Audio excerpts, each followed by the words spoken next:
मुझे बताया हमारी खूबसूरती कितनी मुतासर होती है, जैसे डार्क सर्कल्स। अच्छा, कुछ लोगों में ये भी बता दूं कि ज़रूरी नहीं है कि नींद की वजह से डार्क सर्कल्स हों, कुछ लोगों की जेनेटिकली भी डार्क सर्कल्स का इशू होता है और जिससे भागना बड़ा मुश्किल होता है।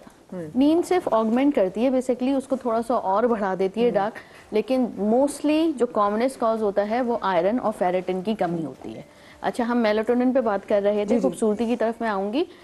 आप सबसे पहले ये रीज़न फाइंड आउट करना ज़रूरी है कि आपको बेख्वाबी जो है वो फिजियोलॉजिकल हो रही है या पैथोलॉजिकल हो रही है। यानी फिजियोलॉजिकल कि आपकी बॉडी में किसी चीज़ की कमी है, चाहे वो वाइटामिन्स हैं, आपके हार्मोन्स काम नहीं कर रहे हैं, विटामिन डी की कमी है, सो मैनी फैक्टर्स। और पैथोलॉजिकल कि आपकी बॉडी में ही कोई बीमारी चल रही है। आपका जो है फैटी लिवर है, मोस्ट कॉमनेस्ट जिनका फैटी लिवर होता है वो रात में देर से खाना खाते हैं और फिर जो है वो साइकिल चलती रहती है कि नींद नहीं आती। तो ये जो फैक्टर्स हैं इनको रूल आउट करना। अगर पैथोलॉजिकल है तो आपको पता होना चाहिए कि मेरी बेख्वाबी का ये रीजन है। मोस्टली लोगों को थायराइड का इशू होता है, तो थायराइड की वजह से भी कंट्रोल होते हैं, चाहे हाइपो है चाहे हाइपर है, उसकी वजह से भी नींद ना आना होता है।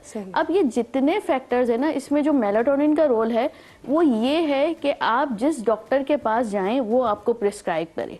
उसमें आपका विटामिन डी लेवल बहुत अच्छा होना चाहिए, क्योंकि इसकी एब्जॉर्प्शन डिपेंडेंट है विटामिन B12 से। B12 एक न्यूरोप्रोटेक्टिव होता है। अगर आपका B12 600 से लेकर 900 होगा तभी मेलाटोनिन आपके ऊपर वर्क करेगा। 2 मिलीग्राम से लेकर 5 मिलीग्राम डोजेज रिकमेंडेड है, और इसको भी आपने डेली बेसिस पे नहीं लेना होता है, इसको आपने एज ए सपोर्ट लेना है सिर्फ। ठीक है, आप अपनी डाइट अच्छी करेंगे, दबा के ले रहे हैं। हमारे यूके से कोई आ रहा है तो हमारे मेलाटोनिन लेकर आता हो। आपको अगर मेलाटोनिन यूज करने के बाद भी नींद नहीं आ रही है, इसका मतलब ये नहीं है आप 10 मिलीग्राम पे पहुंच जाएंगे। आप 2 मिलीग्राम से 5 मिलीग्राम पे जाएंगे, and doctor has to increase it. आपने खुद ही इंक्रीज नहीं कर देना है। उसके साथ साथ आपका B12 अगर कम है, 600 से 900 नहीं है, तो आप पहले उसे 900 पहुंचाएंगे, क्योंकि न्यूरोप्रोटेक्टिव यही एक विटामिन है। वही बात है, आप लव लेटर लिखे जा रहे हैं, तो पहुंचा ही नहीं, खत लिखे जा रहे हैं। बिल्कुल ऐसा ही है, बिल्कुल। तो डोज बढ़ाना, क्योंकि अगर डोज बढ़ाएंगे तो उसके विड्रॉल इफेक्ट और सुबह जो है उठने के बाद आपको नींद का फैक्टर, क्योंकि आप रात भर आपको नींद नहीं आई, खाने के बाद आपको दूसरे दिन जो है वो नींद आ रही होगी। अब फिर आपने ऑफिस भी मैनेज करना है, बच्चे भी मैनेज करने, तो दवा खराब नहीं है। दवा को प्रॉपर यूज करना, जी बताइए। जी प्लीज आप। दवा को प्रॉपर यूज करना अंडर द गाइडेंस नेसेसिटी है, क्योंकि हमें नीड होती है। देखें, अगर आप स्पेशली फीमेल के लिए बता रही हूँ, जब आप 40 को टच करते हैं आपके एस्ट्रोजन लेवल्स नीचे आते हैं, आपको नींद बेख्वाबी होती है। अगर आप स्पेसिफिकली 3 o'clock पे आपकी आंख खुल रही है, इट मीन्स आपकी बॉडी में कॉर्टिजोल लेवल हाई हो रहा है। और कॉर्टिजोल इसलिए हाई हो रहा होता है कि आपके हार्मोन्स नीचे आ रहे होते हैं, आपका इनटेक खाने का अच्छा नहीं होता, क्योंकि कुछ चीजें आपको स्किप करनी होती हैं और कुछ चीजें लेनी जरूरी होती हैं जो अगर आपने 40 साल तक नहीं खाई होती, ठीक है, तो उनको अब खाना जरूरी है, जिससे आपका कॉर्टिजोल कंट्रोल होता है। स्किप करना और लेना।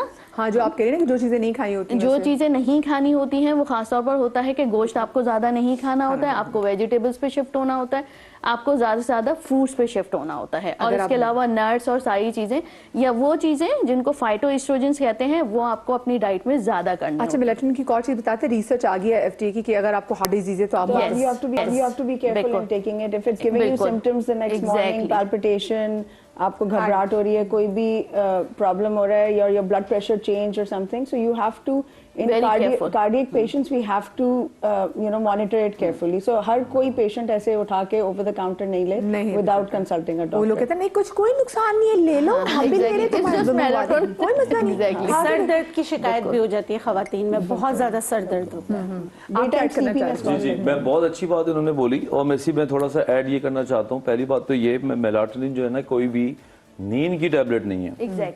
ये जो लोग हमारे यहाँ जाहिलों की तरह पड़ जाते हैं ना किसी चीज पे, तो आपके चैनल के तवज्जुह से मैं ये बता रहा हूँ कि मेलाटोनिन जो है वो नींद की डायरेक्ट टैबलेट है ही नहीं। हमारे ब्रेन में एक ऐसा केमिकल बॉडी में निकलता है, जब आप नींद के पिछले पहर जाते हैं और कमरे में अगर अंधेरा होता है, गुप अंधेरा जैसा, तो ये मेलाटोनिन हमारे ब्रेन से खुद ही निकलता है, और वो हमारे ब्रेन के जो न्यूरॉन्स हैं उनको एक डीफ्रेगमेंटेशन के मराइल से गुजारता है। मिसाल के तौर पे कमरे को हम सेट करते हैं, अलमारी को सेट करते हैं, इसी तरह हमारा ब्रेन सेट होता है due to melatonin. After 2-3 PM अगर कमरा डार्क हो, और वो फिर खुद ब खुद हमारे दिमाग से निकल के एक टाइम पे रुक जाता है और मॉर्निंग में वो खत्म हो जाता है। सही। अब इसका ताल्लुक ब्रेन की नींद का ऐसा है कि जब दिमाग में सुकून आएगा, आप रिलैक्स होंगे तो नींद ही तो अच्छी आनी है ना। तो ये इनडायरेक्ट तरीका है, रेमेडी कह लो उसको। हमारे मास्टर में लोग सोते नहीं है तो मेलाटोनिन कम हो जाता है, फिर सोते हैं तो लाइट्स ऑन करके सो रहे होते हैं तो वो सही तरह नहीं निकलता। तीसरा ये कि मोबाइल लेके सो रहे होते हैं तो वो जो बच्चा कुचा बेचारा निकलना होता है वो भी नहीं निकलता। तो फिर वो कहते हैं कि हमें मेलाटोनिन दे दो, उससे नींद अच्छी आएगी। तो ये बहुत बड़ा मिथ है, नींद की टैबलेट से डायरेक्ट नहीं है। हाँ, ये आपको जिससे उन्होंने बोला सपोर्टिव ट्रीटमेंट है, प्लस नींद का ताल्लुक थकन से।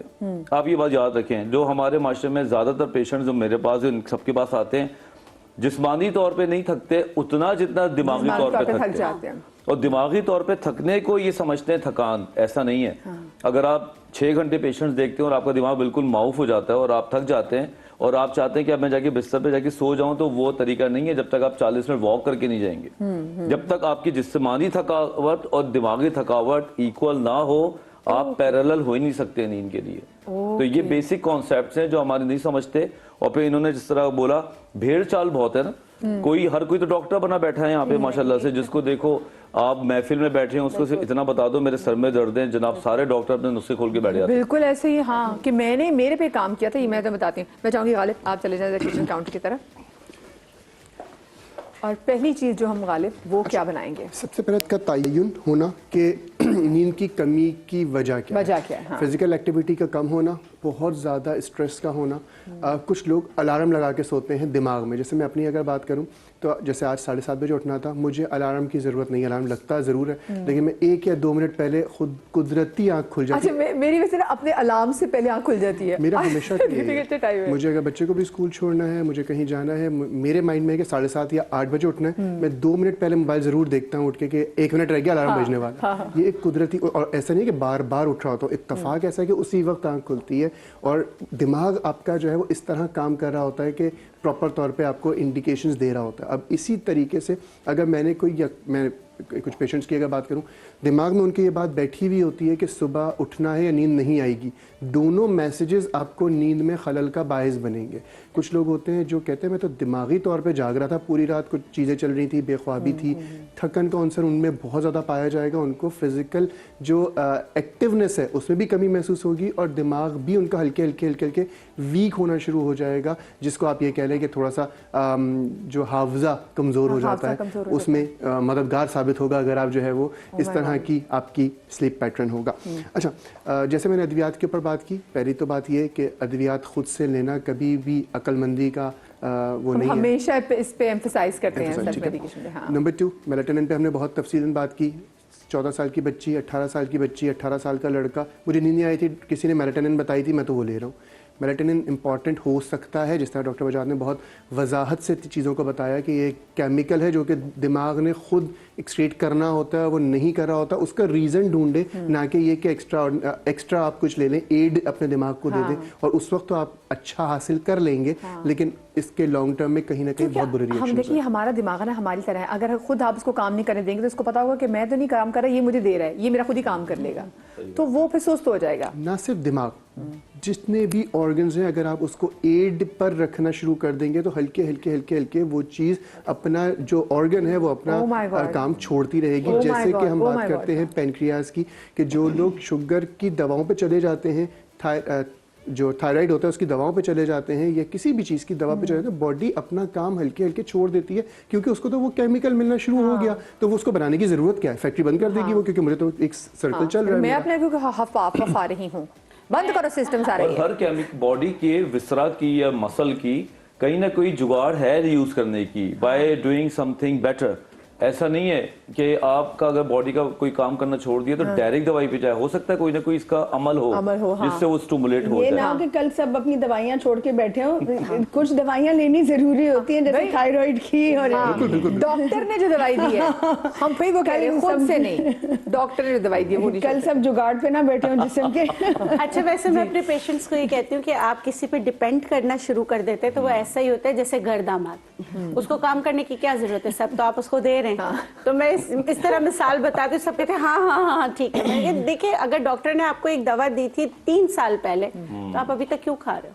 आप उसको रिविजिट तो करो, कितने दिन की दी है? साल वो बता रहे हैं कि जी। नींद की गोली भी आपको 14 दिन से ज्यादा आपको नहीं लेनी प्लीज जी। अच्छा, नींद, बेख्वाबी, बहुत ज़्यादा देर से नींद आना, बिस्तर पे बस करवटें बदल रहे थे, नींद नहीं आई, उसके लिए एक बहुत अच्छी रेमेडी है खशखाश, पॉपी सीड। पूरी दुनिया में ये बहुत ज़्यादा करामत नुस्खा है। इसके साथ सिर्फ 1-2-3 कुछ कंट्रीज़ ऐसी हैं मिडल ईस्ट की जिस पे ये पाबंदी है, इस पर ये ले जाने की गलती जी। तो एक गिलास दूध लिया मैंने इसमें। लगा अच्छा, खशखाश का जैसे डॉक्टर साहब ने बताया, बिल्किस आपा ने, कि इसको पहले धोना इंपॉर्टेंट है, ठीक है। खशखाश को धोना बहुत इंपॉर्टेंट है। थोड़ी देर भिगो के थोड़ा सा इसको जिस तरह चावल धोते हैं उस तरह धो के आप उसको यूज़ कर लीजिए, स्टेन कर लीजिए। मैंने 1 गिलास दूध लिया, इसमें मैंने धुली हुई खशखाश 1 चाय का चमचा ऐड की और मैं इसमें ऐड करूंगा पम्पकिन सीड्स का ऑयल। पम्पकिन सीड कद्दू के बीज का ऑयल है। ये कद्दू के बीज में मेलाटोनिन खुद ही कुदरती तौर पर होता है और ये इस्तेमाल किया जा सकता है क्योंकि बेनिफिट इसके उसमें है। ये मैंने सिर्फ आधा चाय का चमचा लिया इसमें और इसको मैं 1 उबाल दूंगा दूध को, सिर्फ थोड़ा सा उबालेंगे और इसको छान कर रात को सोने से 1-1.5 घंटे पहले, जब भी आपकी ख्वाहिश है सोने की, उससे 1-1.5 घंटे पहले ले लें तो इसके कोई ख़ास साइड इफ़ेक्ट्स भी नहीं है। खशखाश की अगर बात की जाए तो इसमें कैल्शियम भी होता है, इसमें बोन हेल्थ के लिए ये अच्छा हो जाता है और सिडेटिव होता है ये, तो ये जितने भी एडल्ट्स हैं वो इसको बहुत आसानी से कंज्यूम कर सकते हैं। सही। अच्छा, बहुत सारे लोग जो कि कोशिश ये करते हैं कि हम कोई दवा खाएं नहीं ताकि वो जुज़्व बदन ना बने, रिएक्शन ना दे, बट हमें नींद आ जाए। तो खशखाश तो ऐसी है जो एडल्ट्स ले सकते हैं, लेकिन ख़ासकर वो बच्चे, लेकिन मैं पहले कहूँगा बच्चों में भी और बड़ों में भी हमने पूरी डिस्कशन में डिस्कस किया है कि जो पेट के अमराज होते हैं, गैस्ट्रिक प्रेशर होता है, गर्ड के इश्यूज़ होते हैं, रिफ्लक्स आ रहा होता है, वो एक बहुत बड़ा रीज़न होता है नींद ना आने का। स्ट्रेस का होना एक बहुत बड़ा रीज़न होता है। तो पहले तो ट्रेस आउट करना इंपॉर्टेंट है। दर्द क्यों हो रहा है वो जाने और उसके बाद दवा लें तो ज़्यादा फ़ायदा होगा। सिर्फ पेन किलर लेके हल नहीं है, वो डायग्नोसिस इंपॉर्टेंट है। तो लेवेंडर एसेंशियल ऑयल, ये इवन बच्चे जो कि छोटे हैं, 1 साल से बड़े हैं, उनको सिर्फ 1 कतरा लेके इस जगह पे कनपट्टी पे लगा दीजिए। तो लेवेंडर की जो खुशबू होती है उससे बच्चों को नींद आ जाती है और इसका कोई ख़ास रिएक्शन स्टैब्लिश नहीं है अभी तक की अगर बात की जाए तो ये दिया जा सकता है बच्चों को। और सिर्फ इंपॉर्टेंट यही है, फिर मैं हमेशा इस तरह कहता हूँ कि चीज़ ओरिजिनल होनी चाहिए। हमारे यहाँ अल्हम्दुलिल्लाह हम बहुत दयानतदार कौम है, तो उस चीज़ में ज़रूर वो देख लीजिएगा। तो लेवेंडर एसेंशियल ऑयल जो है वो इसके लिए बहुत ज़्यादा करामत होता है। दूसरी अगर बात करूँ तो इसी तरह एडल्ट्स में भी ये बहुत ज़्यादा करामत हो सकता है। खशखाश का तेल सिर्फ 2 कतरे इस तरह लेंगे और पेपरमिंट एसेंशियल ऑयल भी लिया जा सकता है। पेपरमिंट जो नॉर्मल वाली होती है वो भी ले सकते हैं। इसमें ये 2 कतरे ऐड किए और इसको सिर्फ अपने माथे पर इस तरह हल्के हल्के मसाज करना है सोने से 1-1.5 घंटे पहले। हल्के हल्के आपको ऐसा महसूस होगा कि आप सेडेटिव हो रहे हैं, नींद आ रही है। और ख़ासकर वो लोग जिन लोगों को ये वाली तबीयत रहती है कि मैं जिस्मानी तौर पे तो सो रहा था या सो रही थी लेकिन दिमाग मेरा अटेंटिव था, छोटी सी आहट पे आँख खुल जाती है, एक करवट लें तो आँख खुल जाती है, उनके लिए ये रेमेडी बहुत अच्छी है। और इन लोगों के लिए एक और अगर चीज़ अर्ज़ करूँ तो जो सिर्फ खशखाश का अगर तेल ले लें, इसमें पेपरमिंट जो हमारे यहाँ मिल जाती है बहुत कॉमनली, जिस तरह बर्फ़ जमी हुई होती है, इस तरह डंडियाँ होती हैं, वो इसके अंदर तकरीबन 20 ग्राम्स डाल दें 50 ml खशखाश के तेल में, या खशखश का तेल भी कुछ लोग कहते हैं। तो उसमें अगर डाल दें, इसको डिज़ोल्व होने का इंतज़ार करें। जब ये डिज़ोल्व हो जाए तो 2 कतरे लेके अपनी कनपट्टी पे भी लगा लीजिए और तलवों पर लगा लीजिए। तो इससे इंशाल्लाह बहुत अच्छी नींद आ जाएगी। और अगर आपने कोई दवा बहुत ज़्यादा अरसे तक इस्तेमाल नहीं की हुई तो ये रेमेडी आपके लिए एक बहुत असरअंदाज भी हो सकती है और विदाउट एनी साइड इफ़ेक्ट्स हो सकती है, जिसमें ना कोई ऑर्गन डैमेज होगा ना ही आपके जिस्म के और मामूलात ख़राब होंगे। क्योंकि भी वाकई जब हम मुसलसल सरदर्द की भी गोली लेते हैं तो उसके भी एक साइड इफ़ेक्ट्स हैं अगर आप बगैर प्रिस्क्रिप्शन की वो लिए जा रहे हैं खुद से। हर चीज़ का साइड इफ़ेक्ट है। हम जो चीज़ ले रहे हैं उसका साइड इफ़ेक्ट है, जिसका एक्शन है उसका रिएक्शन है। मैं हमेशा मिसाल देता हूँ, अदरक बचपन से खा रहे हैं, अदरक भी अगर मैं 1 किलो बैठ के एक साथ खा लूंगा तो वो भी रिएक्शन करेगी, जबकि नॉर्मल सी चीज़ है। मैं एक बात कर रहा हूँ, वो भी रिएक्ट करेगी जबकि मैं बचपन से खानों में खा रहा हूँ। लेकिन बात ये है कि साइड इफेक्ट नहीं होगा, मेन ही इफेक्ट होना है वैसे। तो बात ये है कि हर चीज़ का साइड इफ़ेक्ट है। जो चीज़ एक्शन होगा उसका रिएक्शन लाजमी होगा। क्वांटिटी, ज़रूरत और क्वालिटी, तीनों चीज़ें ज़रूरत है कि आप पहले जांचें, जानें और फिर इस्तेमाल करें। ज़बरदस्त, बहुत थैंक यू। प्लीज़ आ जाइए। अच्छा,